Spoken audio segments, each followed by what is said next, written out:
বাংলাদেশ চীন সম্পর্ক আরও শক্তিশালী করার আহ্বান জানিয়েছেন প্রধান উপদেষ্টা ডক্টর মোহাম্মদ ইউনূস। সোমবার রাষ্ট্রীয় অতিথি ভবন যমুনায় চীনের ইউনান প্রদেশের গভর্নর ওয়াং ইয়োবোর সাথে বৈঠকে দেশটির সাথে দ্বিপাক্ষিক সম্পর্ক আরও গভীর করার কথা বলেন।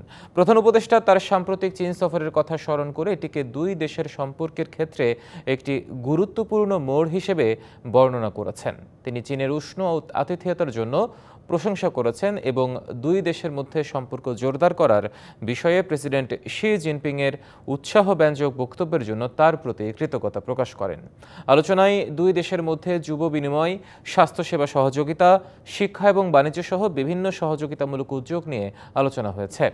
বৈঠকে সিনিয়র সচিব এবং এসডিজি সমন্বয়কারী লামিয়া মোর্শেদ উপস্থিত ছিলেন।